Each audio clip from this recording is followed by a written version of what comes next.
Sir, turn around. Hands behind your back. You're under arrest. I'm a detective. I just stopped an armed robbery. Get on the ground. You're being detained. Now get on the ground. Officer, there's a man bleeding out on that sidewalk. I need you to call an ambulance. It was 11:47 p.m. on a Saturday night in October when Officer Andrew Brodsky snapped handcuffs onto the wrists of the man who had just saved a woman's life. Detective Claude Marshall didn't resist. He went to his knees on the cold concrete outside the Pinnacle gas station on West Garfield Avenue, his service weapon already secured by his own hands and placed on the hood of a patrol car, a gesture of de-escalation every cop is trained to recognize. Brodsky didn't recognize it, or maybe he did and chose not to care. What Brodsky didn't know, what he couldn't have bothered to find out before reaching for his handcuffs, was that in the next 48 hours, his decision on that sidewalk would cost the city of Bridgeport, Connecticut, $7.5 million, the largest single police misconduct settlement in state history, and end his career in law enforcement permanently, trigger a federal civil rights investigation into the Bridgeport Police Department that would expose a pattern of racially targeted enforcement spanning 11 years, result in the forced retirement of 3 senior officers and the dismantling of an entire internal review board, and place Detective Claude Marshall, a man who had spent 19 years protecting the same streets he grew up on, in front of a federal judge, not as a defendant, but as the man who finally made the system answer for itself. The officer snapping those cuffs had no idea he wasn't detaining a suspect. He was handcuffing the most decorated black detective in Bridgeport Police Department history, a man who, 60 seconds earlier, had disarmed a gunman mid-robbery with his bare hands, had taken a pistol whip to the jaw to shield a 63-year-old woman from a second blow, and radioed for backup before Brodsky's cruiser even turned the corner. Andrew Brodsky saw a black man standing over a white man bleeding on the ground. He stopped thinking after that. Claude Jerome Marshall was 41 years old. He didn't look it. People guessed mid-30s, which he credited to his mother's genes and the discipline of a man who ran 4 miles every morning before the city woke up. It wasn't vanity. It was ritual, the kind of ritual that keeps a man sane when his job is to wade through the worst things human beings do to each other. He had been with the Bridgeport Police Department for 19 years. Claude grew up 6 blocks from the Pinnacle gas station where he would one day be handcuffed in the dark. And he was raised in the East Side neighborhood. Not the worst part of Bridgeport, but close enough that the worst part was a bike ride away. His father, Raymond Marshall, drove a city sanitation truck for 31 years. His mother, Denise, worked the front desk at a pediatric clinic on Stratford Avenue. They weren't wealthy, but they were present, and in the East Side during the mid-1990s, presence was everything. Claude watched his neighborhood get eaten alive by the crack epidemic. He saw a classmate shot dead at 16 over a chain-link fence dispute. He attended 3 funerals before he graduated high school, all boys, all under 18. He decided early that he wanted to be the person who showed up after the worst moments, not the person who caused them. He graduated from Warren Harding High School in 2001 with a 3.8 GPA and a full academic scholarship to the University of New Haven, where he majored in criminal justice. He excelled quietly. Not the loudest voice in the room, never the one chasing recognition. He was the student professors called on when they needed precision, not opinion. He graduated with honors in 2005, turned down a graduate program offer, and applied directly to the Bridgeport PD. He was accepted. He was 22 years old, and exactly where he intended to be. Over the next 19 years, Claude Marshall built a record that most officers spend entire careers trying to approach. He made detective in 7 years, faster than anyone in his precinct in a decade. He led or contributed to 189 felony arrests. His cases secured convictions with combined sentences exceeding 900 years. He had testified in Superior Court 38 times without a single defense attorney successfully challenging his account of the evidence. He specialized in violent crime, armed robbery, aggravated assault, gang-related homicide. He had been commended for bravery 4 times. He had been shot at twice, once on a warrant execution in 2014, once during an undercover narcotics operation in 2018. Both times, he completed the operation. By October of the year, Brodsky handcuffed him on that sidewalk. Claude Marshall had more documented arrests, more courtroom testimony, and more commendations than any active detective in the Bridgeport Police Department. Every single one of his supervisors knew his name. Andrew Brodsky had simply never bothered to learn it. Based on the framework, Chapter 2 is the cinematic scene reconstruction, the night of the incident. Writing it now. Saturday, October 14th, 11:31 p.m. Claude Marshall was off duty, 16 hours removed from a double shift that had started Friday morning. He was wearing dark jeans, a gray hoodie, and a pair of worn Timberlands. His badge was clipped to his belt. His service weapon, a Glock 17, was holstered on his right hip beneath the hoodie. He was carrying a brown paper bag with a chicken sandwich and a bottle of water from the deli on Commerce Street, 2 blocks from his apartment. He stopped at the Pinnacle gas station on West Garfield Avenue at 11:34 p.m. because he needed change for his building's laundry machines. He had stopped at this same gas station probably 200 times. The overnight clerk, a Haitian man named Edouard Pierre, knew him by face and called him detective even on his days off. Claude walked in at 11:35 p.m. At 11:36 p.m., a man later identified as 29-year-old Devontae Sims entered the station behind him. Sims was wearing a black hoodie and carrying a silver semi-automatic pistol. He moved directly to the counter, pressed the weapon against Edouard Pierre's chest, and demanded the cash register and the safe. Claude was 4 feet away, reaching into his pocket for quarters. He didn't announce himself. He didn't reach for his weapon. He moved laterally, 2 slow steps, putting himself between the gun and Edouard. His training didn't feel like training in that moment. It felt like instinct, built from 19 years of walking into rooms exactly like this one. "Hey." Claude's voice was low and even. Look at me. Look at me." Sims turned. Claude was already inside his reach. What happened in the next 11 seconds was captured on the gas station's exterior and interior cameras from 3 angles. Claude disarmed Sims with a controlled wrist lock, drove him into the chip display rack, and took a vicious pistol whip to the left jaw when Sims briefly reclaimed the weapon with his free hand. Claude absorbed the blow, secured the gun a second time, and put Sims on the floor with a takedown that any use of force instructor would have called textbook. By 11:39 p.m., Devontae Sims was face down on the gas station floor, Claude's knee in his back, both hands controlled. By 11:41 p.m., Claude had radioed his badge number, his location, a description of the suspect, and a request for an ambulance, because Sims had struck his own head on the shelf rack during the takedown and was bleeding from his scalp. Claude had secured the firearm on the counter, well away from both of them. He was crouched beside Sims, monitoring his breathing, when he heard tires on the lot outside. It was 11:43 p.m. when Officer Andrew Brodsky's patrol car pulled in. Claude looked up, relieved. That was his first mistake. Based on the framework, Chapter 3 is the villain psychology, the How Could He chapter, writing it now. Andrew Brodsky was 38 years old and had been with the Bridgeport Police Department for 11 years.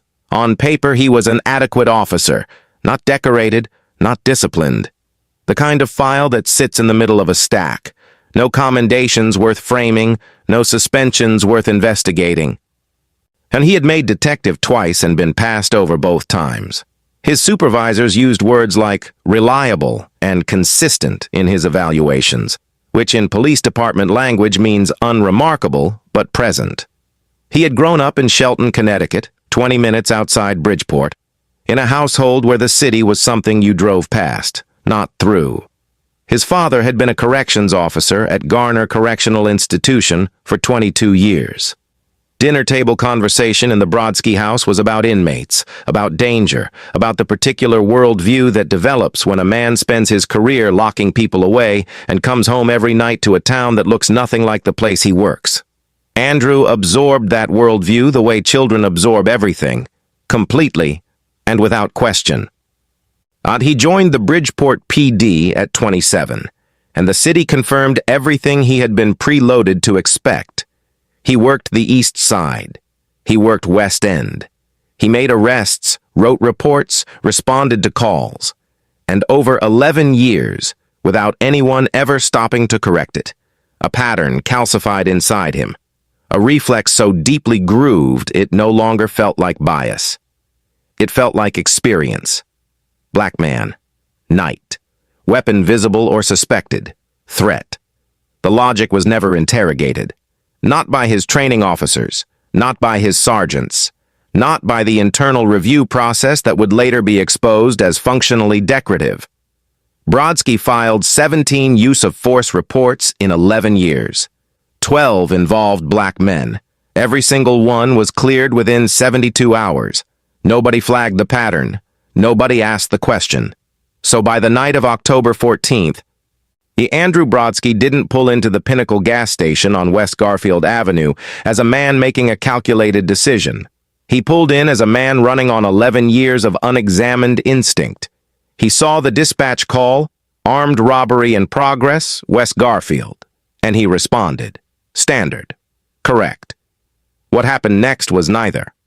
He stepped out of his cruiser at 11:43 p.m., and through the gas station's plate glass window, he saw exactly what his brain had been trained to process as a single, immediate conclusion. A black man in a hoodie, crouched over a white man bleeding on the floor, a firearm on the counter beside them. He didn't look for the badge on the belt. He didn't process the radio call already logged under Claude's badge number. He didn't notice that the man on the floor was conscious, zip-tied with his own belt, and contained. And Andrew Brodsky drew his weapon and walked through the door already certain he knew what he was looking at. He was wrong about everything. Based on the framework, Chapter 4 is the beat-by-beat confrontation, the arrest, writing it now. Don't move. Hands where I can see them. Now. Claude looked up slowly. He registered the drawn weapon immediately. He registered the body language. Tight, elevated, finger indexed along the frame but close to the trigger. He had worn that same posture himself 100 times walking into unknown situations. He made his voice flat and his movements deliberate. Officer, I am a detective with Bridgeport PD. My badge is on my left hip. My service weapon is on the counter behind me. I've already radioed my badge number and location. The suspect is secured on the floor. I said hands up. Could stand up slowly. Claude stood, hands visible, palms out. Every movement announced before it happened. The exact protocol he had taught junior officers in use-of-force training for 6 years. My name is Detective Claude Marshall, badge 4471. I was off duty when this robbery occurred. I intervened to protect the clerk. If you check the dispatch log right now, you will find my radio call from 11:41. Brodsky moved toward him, weapon still raised. Have you ever done everything right and still watched it go wrong anyway? Drop a yes or no in the comments right now. Turn around. Hands behind your back.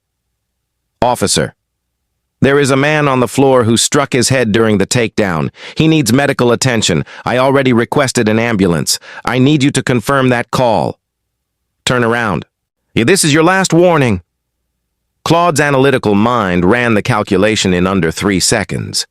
The same calculation Marcus Williams had made in a Starbucks. The same impossible arithmetic black men in America learn to do in moments that should never require it. He could escalate. He could demand a supervisor. He could hold his ground on the law, on his rights, on 19 years of decorated service that were clipped to his belt in plain sight. Or he could comply, protect his own life, and burn it all down through proper channels in the morning. He chose to survive the night. I am complying. I am not resisting. I want that on your body camera. He turned.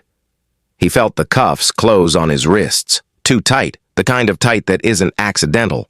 Brodsky walked him out of the gas station and placed him in the back of the patrol car without calling for a supervisor, without checking the dispatch log, without once looking at the badge that had been visible on Claude's hip the entire time. Edouard Pierre stood behind the counter watching through the window, mouth open. He would later tell investigators he shouted twice that Claude was a detective who had just saved his life. Brodsky didn't respond.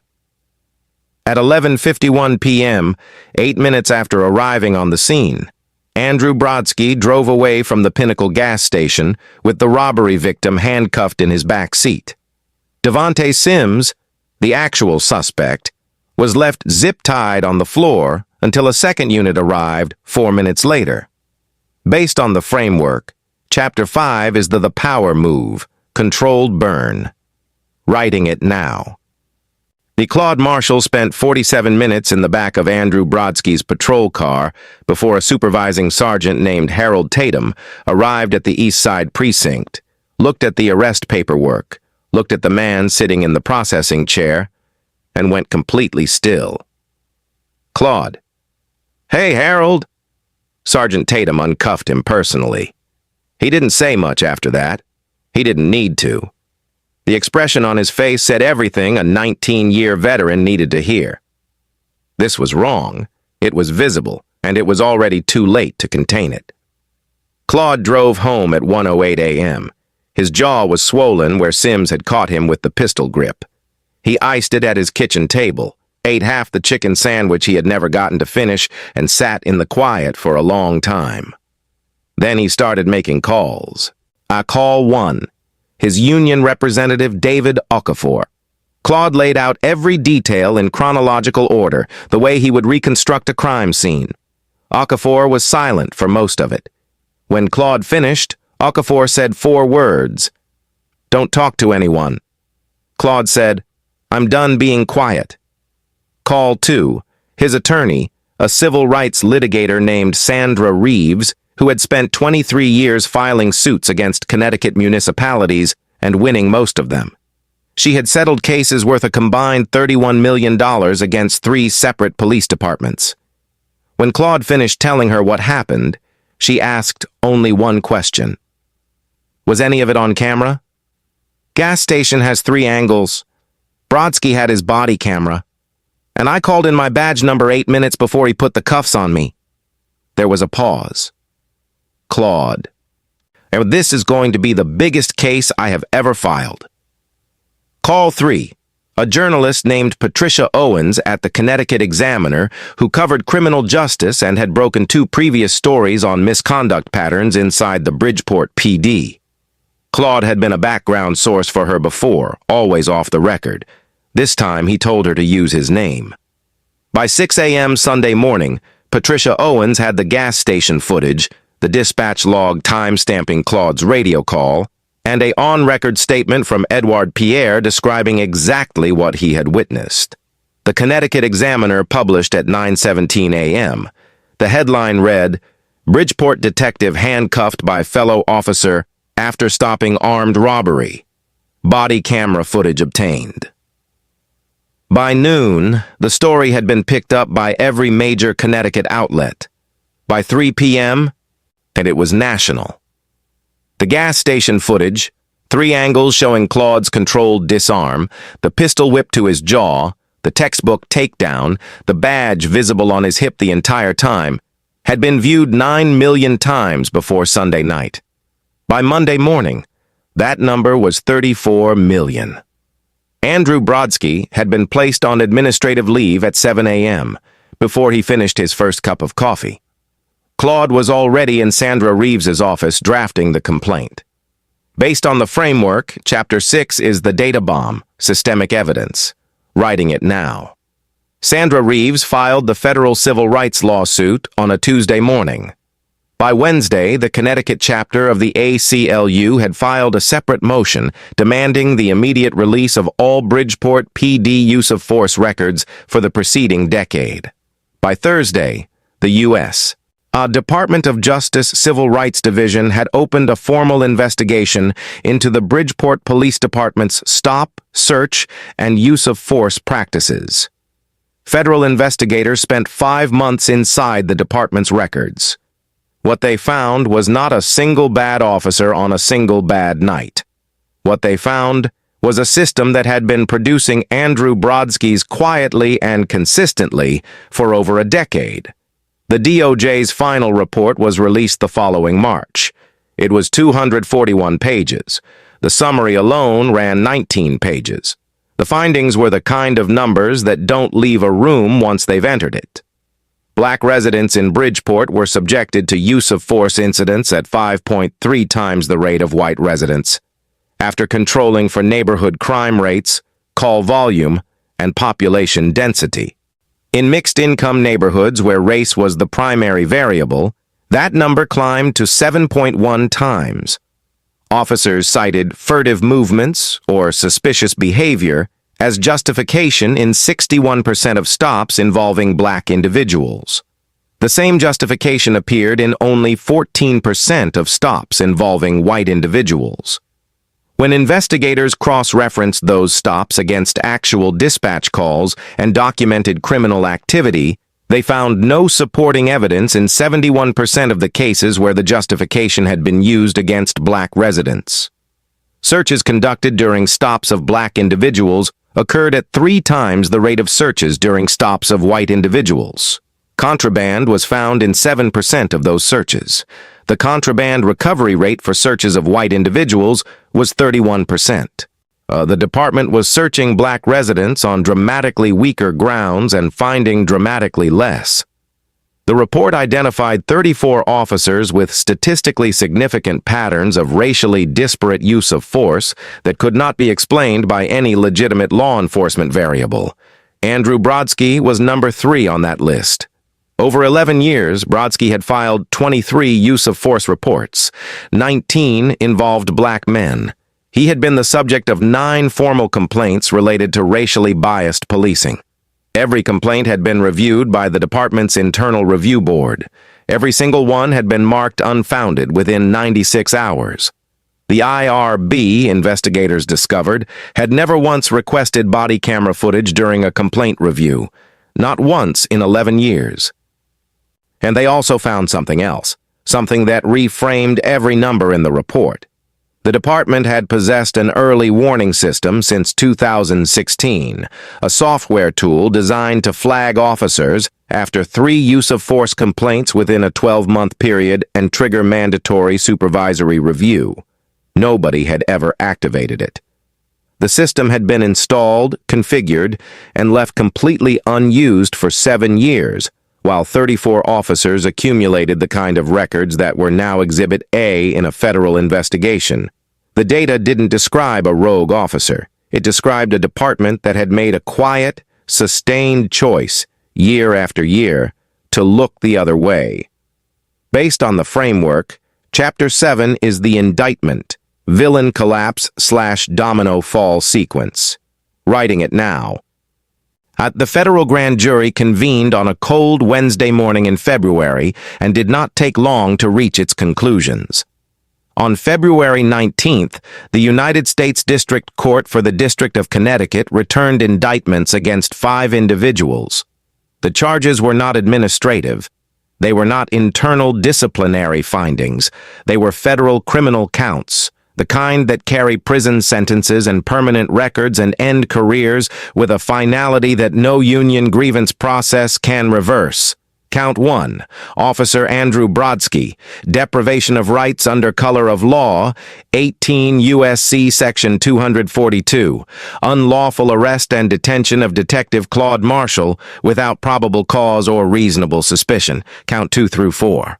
And 3 additional counts of deprivation of rights under color of law, separate incidents involving 3 other black Bridgeport residents Brodsky had unlawfully detained in the preceding 4 years, all complaints previously dismissed by the IRB without review. Count 5, false official statements. Brodsky had written in his incident report that Claude had been acting aggressively and had failed to identify himself as law enforcement. The body camera footage contradicted both claims completely. Every word of that report was a documented lie.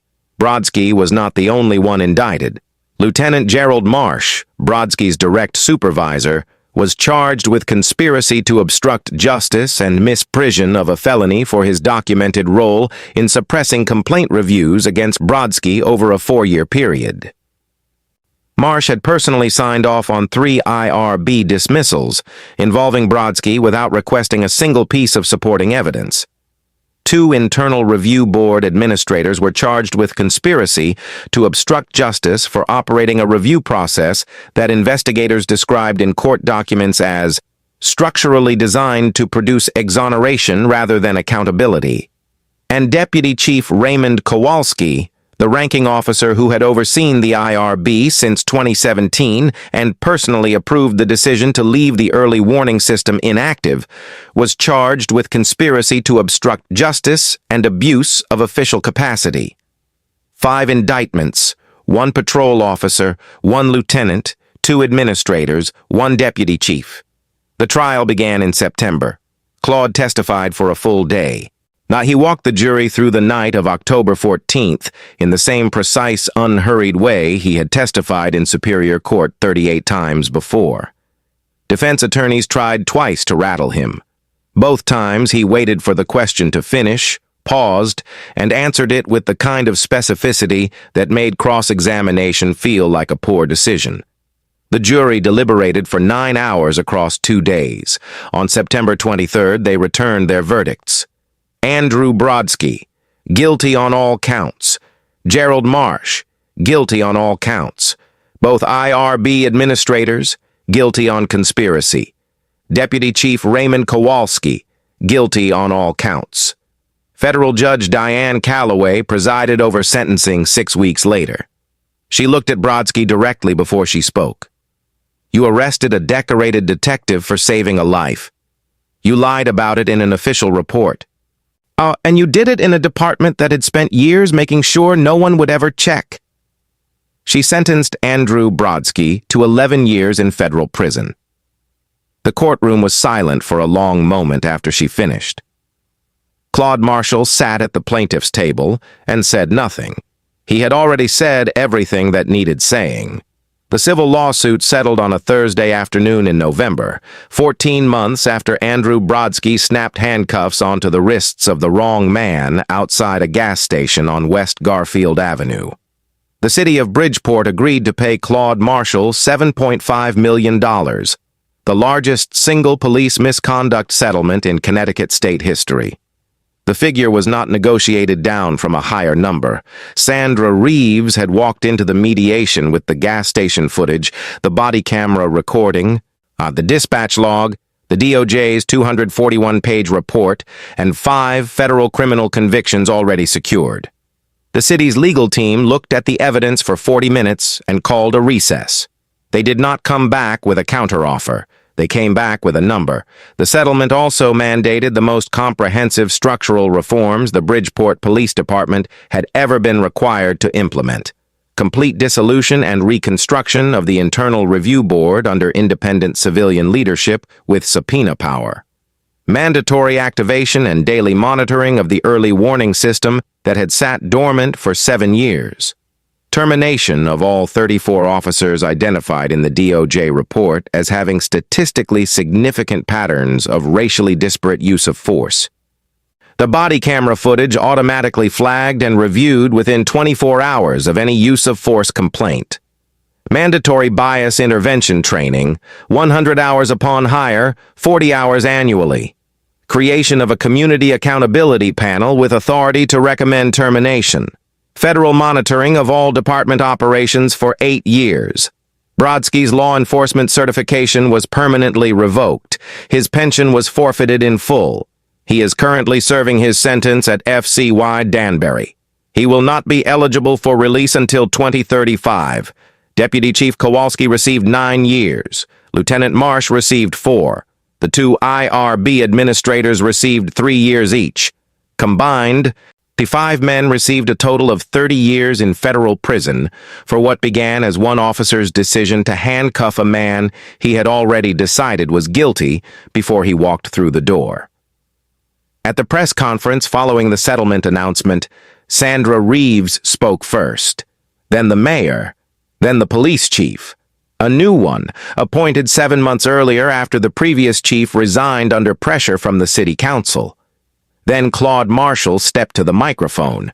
He announced that he was donating the entire $7.5 million settlement to 3 organizations: a legal defense fund providing free civil rights representation to Bridgeport residents who couldn't afford attorneys, a scholarship program for black students from the East Side pursuing careers in criminal justice, and a mental health support program for officers dealing with trauma and institutional pressure.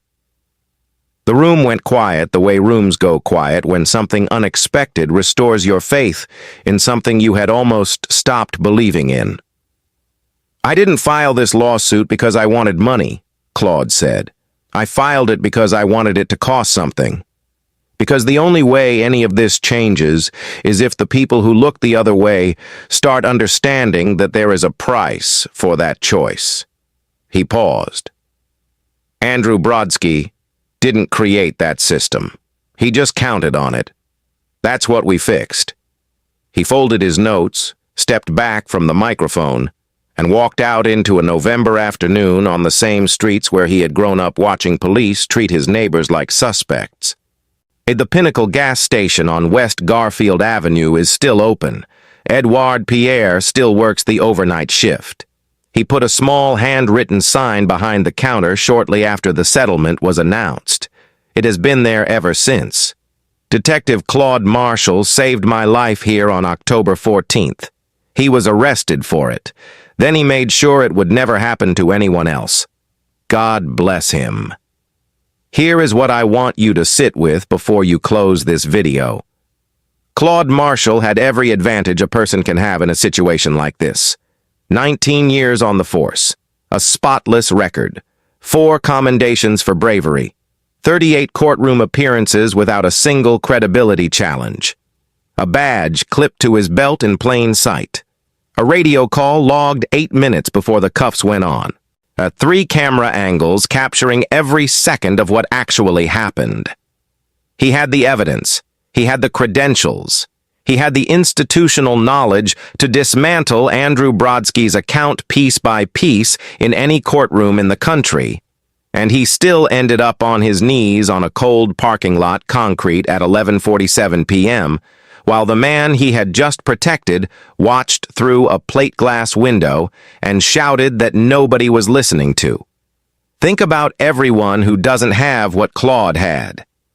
Think about the person stopped on the same street with no badge, no body camera, no attorney on speed dial, no 19 years of documented service to hold up as a shield.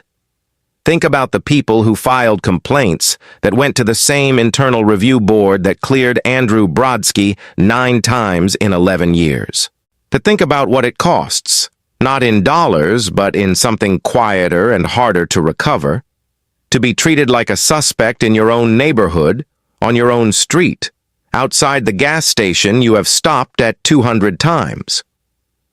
Claude's case changed Bridgeport. 34 officers removed, an IRB rebuilt from the ground up. A dormant early warning system finally switched on. 8 years of federal monitoring. $7.5 million redirected into the community it came from. That is what accountability looks like when one person refuses to absorb the injustice quietly and move on. But Claude Marshall was exceptional in ways most people will never be.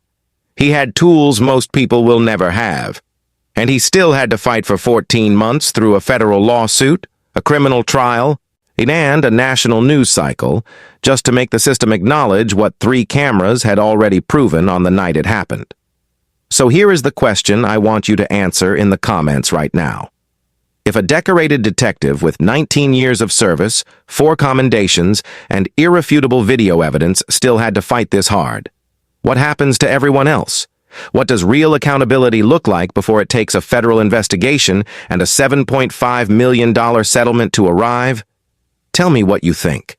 I read every comment. If this story made you feel something, if it made you angry or hopeful, or both at the same time, share it. The more people who understand what systemic accountability actually requires, the harder it becomes for the people in charge to pretend the system is working fine. See, subscribe if you believe that justice should not depend on how decorated you are, how many cameras were rolling, or how loudly you are willing to fight. Claude Marshall fought loudly. He won. Not everyone gets that chance. That is exactly why stories like this one cannot be allowed to disappear.